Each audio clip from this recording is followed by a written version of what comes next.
Hi friends, welcome back. இன்றைக்கி நம்ம சேனலில் சூப்பரான டேஸ்டியான ராஃபெல்லோ கேக் எப்படி பண்ணுறதுன்னு தான் பார்க்க போகிறோம். நீங்கள் டிஃப்ரெண்ட்டாக ஒரு கேக் வந்து ட்ரை பண்ணணும் அப்படின்னு நினச்சிங்கன்னா இந்த கேக் வந்து கண்டிப்பாக ட்ரை பண்ணலாம். ஒயிட் சாக்லேட், ஆல்மண்ட், அப்புறமா கோகோனட் இதெல்லாம் சேர்ந்து இந்த கேக் வந்து ரொம்பவே டேஸ்டியாக இருக்கும். இப்போ இந்த கேக் வந்து எப்படி பண்ணுறதுன்னு பார்க்கலாம். ஃபஸ்ட்டு ஸ்டெப் வந்து எப்பவும் போல் கேக்குக்கு தேவையான ட்ரை இன்க்ரீடியன்ஸ்லாம் ஜலிச்சு எடுத்துடலாம். நான் இங்கே 1/2 கப்பு மைதா எடுத்திருக்கேன், 60 gram, 1/2 teaspoon baking powder, 1/4 teaspoon baking soda. இது எல்லாத்தையும் நல்லா ஜலிச்சு எடுத்துக்கலாம்.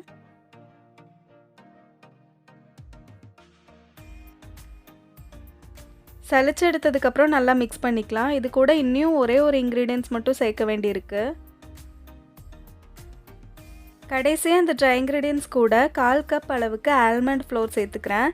கொஞ்சமாக பாதாம் எடுத்து லைட்டாக ட்ரை ரோஸ்ட் பண்ணிவிட்டு மிக்சியில் போட்டு பொடி பண்ணி எடுத்துருக்கேன். அதை வந்து ஒரு 1/4 கப் அளவுக்கு சேர்த்துக்கலாம்.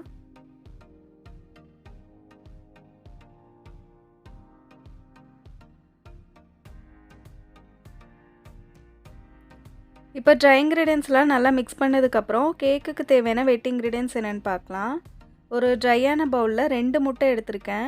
முட்டை வந்து ரூம் டெம்பரேச்சரில் இருக்கணும். ஃப்ரிட்ஜில் வச்ச முட்டையெல்லாம் யூஸ் பண்ணாதீங்க.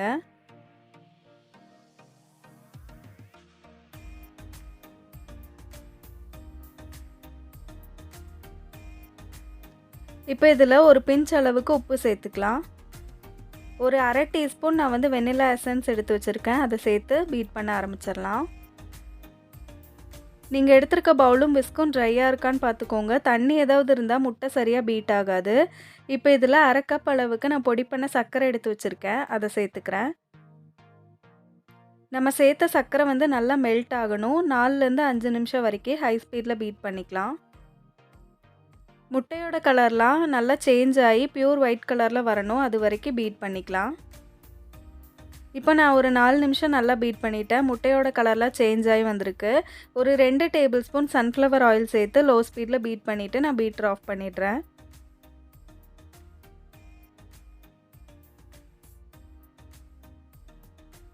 இப்போ நம்ம எக் பேட்டர் வந்து ரெடி ஆகிடுச்சு. நம்ம எடுத்து வச்சுருந்தோம்ல அந்த ட்ரை இன்க்ரீடியன்ட்ஸ் அதை வந்து கொஞ்சம் கொஞ்சமாக சேர்த்து மிக்ஸ் பண்ணிக்கலாம். ட்ரை இன்க்ரீடியன்ட்ஸ் சேர்க்கும்போது கொஞ்சம் கொஞ்சமாக சேர்த்துக்கோங்க. ஓவராக கொட்டி மிக்ஸ் பண்ணால் கேக் வந்து ஹார்ட் ஆயிரும். அதுவும் இல்லாமல் கேக்குக்கு வந்து ஹைட் கிடைக்காது. பொறுமையாக நான் வந்து கட் அண்ட் ஃபோல்ட் மெத்தடில் மிக்ஸ் பண்ணி எடுத்துக்கிறேன். இப்போது நான் ஒரு 1/4 கப் அளவுக்கு லைட்டாக சூடாக இருக்க பால் எடுத்து வச்சுருக்கேன். அதை சேர்த்துக்கிறேன்.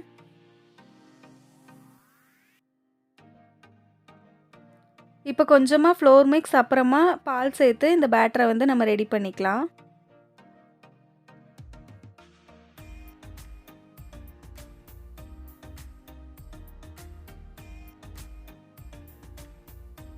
நம்ம 4லேருந்து 5 நிமிஷம் வரைக்கும் ஹை ஸ்பீடில் பீட் பண்ணனால முட்டை நல்லா பொங்கி வந்திருக்கு. அது தாழ்ந்து போகாத அளவுக்கு பொறுமையாக நம்ம வந்து மிக்ஸ் பண்ணி இந்த பேட்டரை ரெடி பண்ணிக்கலாம்.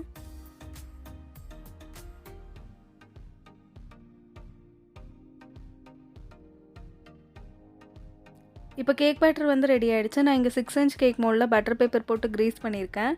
அதுக்குள்ளே கேக் பேட்டரை ஊற்றி நம்ம பேக் பண்ணி எடுத்துடலாம். ஒரு பாத்திரத்தை 10 நிமிஷம் ப்ரீ ஹீட் பண்ணி வச்சுருக்கேன். அதுக்குள்ளே இறக்கி வச்சு 30லேருந்து 35 நிமிஷம் வரைக்கும் லோ ஃப்ளேமில் பேக் பண்ணி எடுத்துடலாம். இப்போ கேக் பேக் ஆகிட்டுருக்க டைமில் நான் இங்கே 3/4 கப் அளவுக்கு விப்பிங் க்ரீம் எடுத்திருக்கேன். அதில் ஒரு 2 டீஸ்பூன் சுகர் பவுடர் சேர்த்து பீட் பண்ண ஆரம்பிச்சிடலாம்.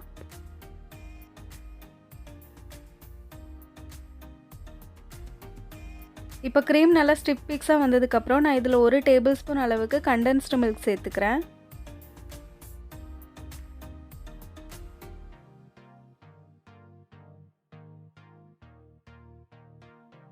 நம்ம ரெடி பண்ணி வச்சுருந்தோம்ல இந்த ஆல்மண்ட் ஃப்ளோர், அதுலேருந்து 1 டேபிள் ஸ்பூன் ஆல்மண்ட் ஃப்ளோர் வந்து க்ரீமில் சேர்த்துக்கலாம். இது எதுக்கு கடைசியில் சேர்க்குறோம் அப்படின்னா, ஃபஸ்ட்டே சேர்த்தோம்னா க்ரீம் வந்து லூஸ் ஆகிறதுக்கு சான்ஸ் இருக்குது.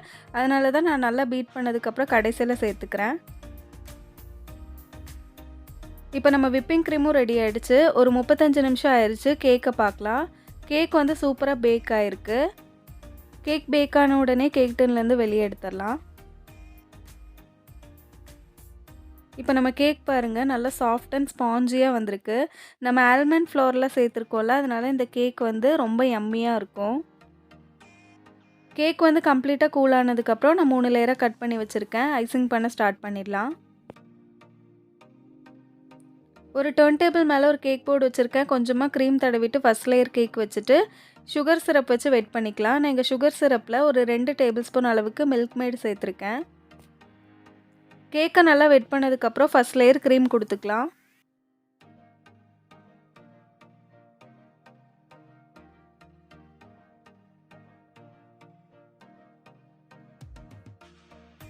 இந்த க்ரீமை வந்து ஒரு ஐசிங் நைஃப் வச்சு ஸ்ப்ரெட் பண்ணிக்கிறேன்.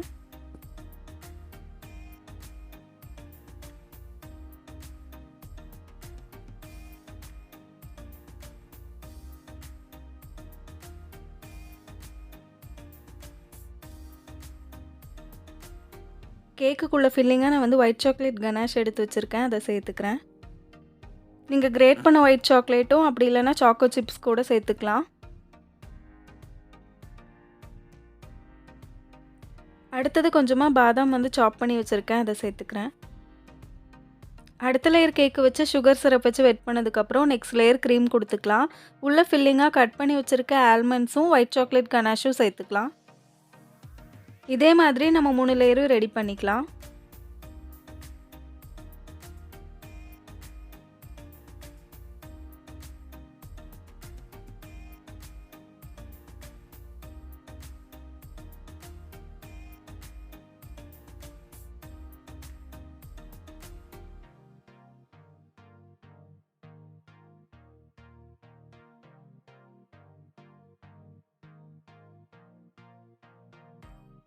இப்போ கடைசி லேயர் கேக்கை வச்சு சுகர் சிரப் வச்சு வெட் பண்ணதுக்கப்புறம் கொஞ்சமாக க்ரீம் கொடுத்து இந்த கேக்கை வந்து க்ரம் கோட் பண்ணி எடுத்துக்கலாம்.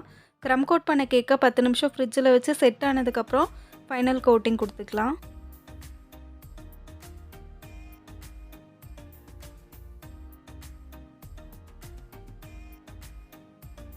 இப்போ கேக்குக்கு வந்து ஃபைனல் கோட்டிங் கொடுத்துட்ருக்கேன்.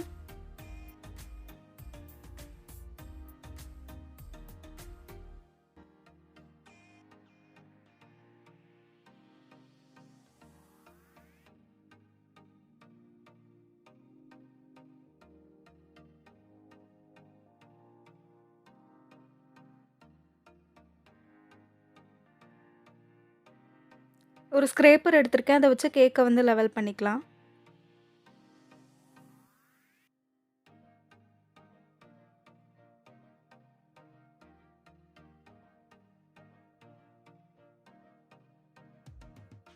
கேக்குக்கு ஃபைனல் கோட்டிங்லாம் கொடுத்ததுக்கப்புறம் கேக் போர்டெலாம் க்ளீன் பண்ணிவிட்டு ஒரு அரை மணி நேரம் ஃப்ரிட்ஜில் வச்சு செட் ஆனதுக்கப்புறம் வெளியே எடுத்துக்கலாம்.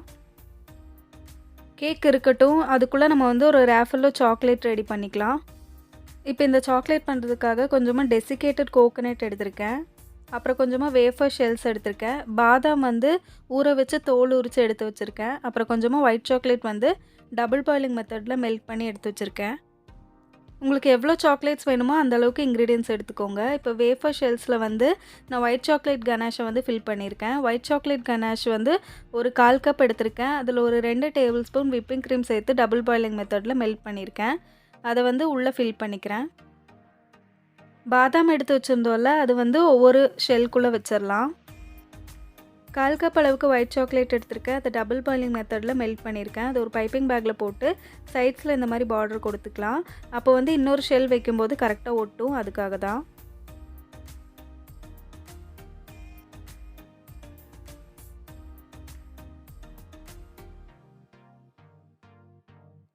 இப்போ இதே மாதிரி மீதி இருக்க 5 பால்ஸையும் ரெடி பண்ணிக்கிறேன்.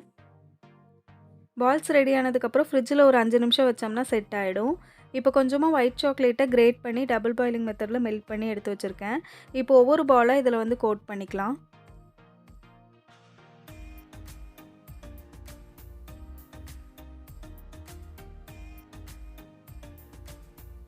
இப்போ இதே மாதிரி ஒவ்வொரு பாலாக கோட் பண்ணதுக்கப்புறம் தனியாக எடுத்து வச்சிடலாம்.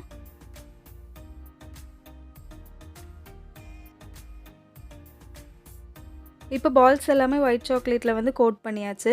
இப்போ அடுத்ததாக நம்ம எடுத்து வச்சிருந்தோம்ல அந்த டெசிகேட்டட் கோகோனட்டில் வந்து கோட் பண்ணிக்கலாம். இது வந்து ஒயிட் சாக்லேட்டில் கோட் பண்ண உடனே நம்ம வந்து டெசிகேட்டட் கோகோனட்டில் வந்து கோட் பண்ணிடணும்.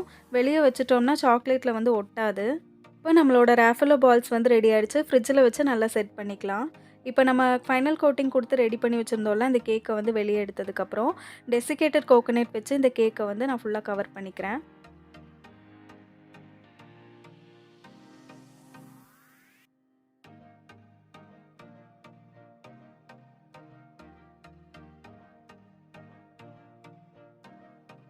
இப்போ நம்ம ரெடி பண்ணி வச்சிருந்தோம்ல, அந்த ராஃபெல்லோ பால்ஸ வந்து கேக்குக்கு மேல வைக்கலாம். அப்புறமா கொஞ்சமா ஆல்மண்ட்ஸும், செர்ரீஸும் வச்சு இந்த கேக்க வந்து டெக்கரேட் பண்ணியிருக்கேன். அவ்வளோதான் ஃப்ரெண்ட்ஸ், நம்மளோட சூப்பரான ராஃபெல்லோ கேக் வந்து ரெடி ஆயிடுச்சு. நீங்க டிஃப்ரெண்ட்டா ஒரு கேக் ட்ரை பண்ணணும் அப்படின்னு நெனச்சீங்கன்னா, இந்த கேக்க வந்து கண்டிப்பா ட்ரை பண்ணி பாருங்க. ஆல்மண்ட்ஸு, ஒயிட் சாக்லேட்டு, அப்புறமா அந்த கோகனட்ஸ் எல்லாம் இருக்கனால, கேக் வந்து ரொம்பவே டேஸ்டியா இருக்கும். நம்ம சேனல இன்னும் சப்ஸ்கிரைப் பண்ணாம பார்த்துட்ருக்கீங்கன்னா, மறக்காம சப்ஸ்கிரைப் பண்ணிக்கோங்க. அப்படியே பக்கத்துல இருக்க பெல் ஐக்கான பிரஸ் பண்ணிக்கோங்க. அப்பதான் நான் வீடியோஸ் போடும்போது உங்களுக்கு நோட்டிஃபிகேஷன் வரும். அடுத்து இன்னொரு சூப்பரான, டேஸ்டியான கேக் ரெசிபியோட உங்கள பார்க்குறேன்.